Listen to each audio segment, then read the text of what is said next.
The Congressional Budget Office, Congress's nonpartisan scorekeeper, announced today that the United States government could run out of cash to pay its bills by this May and faces a potential default by August or September on its $36.6 trillion debt if lawmakers fail to increase the debt or borrowing limit. With squabbling among lawmakers at a fever pitch, there is no guarantee they will agree before the time and money run out. And we know, because we've seen this before, it could add even more turmoil to the markets. I want to bring in the lawmaker at the forefront of what will no doubt be serious and urgent discussions and negotiations on how to tackle the U.S. debt dilemma, tax cuts, government overspending. First on Fox Business, House Budget Committee Chair Jodey Arrington, who joins us live from Capitol Hill. Congressman Arrington, thank you so much for joining us. You bet, Liz. Good to be with you. Potential default, no casual matter at all, especially for, well, all Americans, but especially those who are our viewers. They watch, they have 401ks, pensions, stock market investments. August is sooner than we think, is it not? Starting today, we've got to ask you, what is your plan of action? Well, our plan was written out and articulated in the budget resolution that we passed out of the Budget Committee and the House most recently, and that's the budget resolution which unlocks the budget reconciliation bill, which contains the full America First agenda. A big part of that is getting to good economic policy, opening up domestic energy production, locking in low taxes, but also reining in the wasteful and unnecessary spending that's driving our deficits and unsustainable debt. All of that, plus investing in border security and defense, all of that in a balanced budget resolution that brings down the deficit and debt to GDP and then we throw in the debt limit increase so that we pay our debts, so that we protect the good faith and credit of the United States, but we do it in a fiscally responsible way. That bill is over there in the Senate, and I'm encouraging my colleagues in the upper chamber to take it up and pass it with the same urgency that we moved in the United States House. And what are they saying? And I'm not just talking about Republicans, but also Democrats. And when you talk about Republicans, we know that Senator Rand Paul has been very, very disinclined to look at much more spending.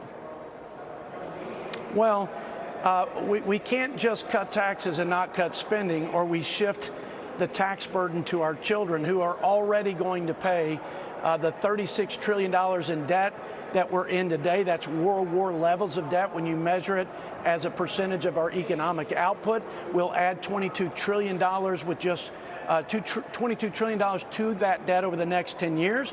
We're spending $1 trillion every year just to service the debt. So we're in trouble, and the wheels are coming off the economic and fiscal wagon in the United States, and we have to intervene in a meaningful way.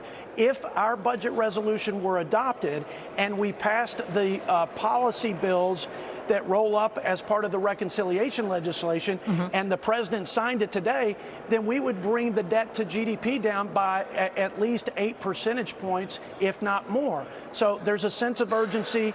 They need to move with the same purpose that the House did. Time is of the essence, and failure is not an option. Okay, I'm glad you just said that, because time is of the essence. And as I said, August comes much sooner than we actually think. Yesterday, we know that Bridgewater founder and CEO Ray Dalio, the billionaire, he came and spoke to your group, and he specifically talked about the urgency. He says that an economic heart attack is coming if we don't bring that debt down, $36+ trillion, down to 3% of GDP. I want to know if you can tell us anything else he had to say, because sources close to the situation have told me that he's very disinclined to put any political spin on any of this. He just wants to put out the warning. But Jared Bernstein, who of course was Biden's economic counselor, had said, we actually need mechanics, we need ideas, and we need guidance on how to do that. Did you get anything out of that from him?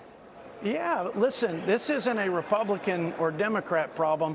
It's a math problem, and it's America's problem. And we need to demonstrate the leadership to take it head on. And one way we do that as Republicans is in this budget reconciliation bill to rein in the spending to the tune of $1.5 trillion, and that's the baseline that we wrote to, but the goal is $2 trillion in reduced spending. there's a growth component too. You've got to grow the economy as you bend the curve on spending.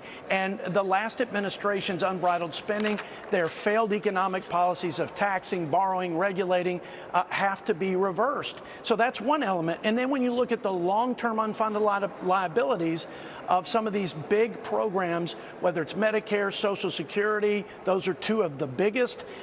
When you're looking at the $125 trillion unfunded liability, those will have to be tackled in a bipartisan way. People from both sides of the aisle, thoughtful lawmakers, are going to have to get ahead of this. For the seniors who depend on those safety nets, for our country, for our children, all is on the line, including our global leadership in the world, and who will be the leader of this free world when our children are starting their families and their careers. So, Congressman, we're looking at what the CBO put out. The green part of it, the inner core, is the amount of money that came in tax revenues, and that was $4.9 trillion. The outer core is $6.8 trillion in total outlays or spending, and the biggest part, the dark blue there, hopefully everybody's got color TVs in this day and age, that is the mandatory spending, Social Security, Medicare, Medicaid. Can you say here and now, can you say it here, that you can accomplish $2 trillion in cuts without somehow fixing Social Security or touching it?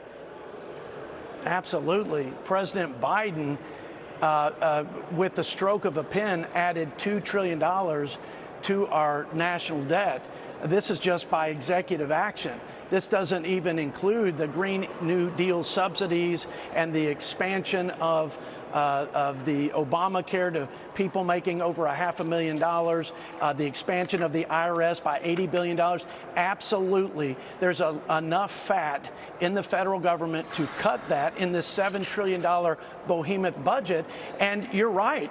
The entitlement programs and mandatory programs are what's driving our out-of-control deficits and national debt. I just want to be fair here. Yeah.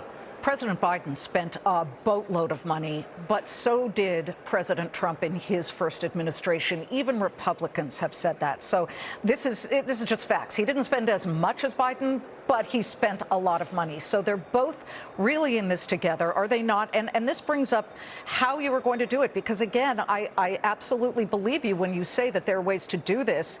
But when you look at DOGE, the Department of Government Efficiency here, can you really ensure, have you confirmed that what they say they have cut, which is, I think, $200 billion or something like that, what they say, actually, they say $130 billion at the moment. Can you confirm that? How are you working line item by line item to make sure that's actually true? Well, both parties have some responsibility for our unsustainable debt. That's correct. But Joe Biden and the Democrats spent trillions of dollars after the pandemic, when Larry Summers, a Democrat economist, and others were saying, stop or you're going to overheat demand and you're going to overstimulate the economy and you're going to create an inflation crisis. So listen, we're all in this together. On the big stuff like Medicare and Social Security, both, by the way, programs will be insolvent in the next 8 to 12 years. We're going to have to do that as leaders of this great country, regardless of party.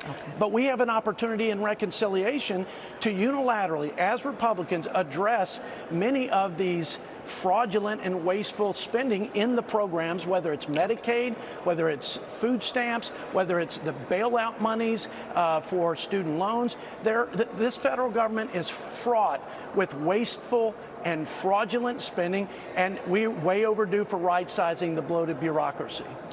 Congressman, you have an opportunity to make history, and it does not involve a foot and kicking a can. So hopefully, that's exactly right. Y'all don't kick it down the road. So we'll be watching it. Thank you very much for joining us. Thank you. You bet.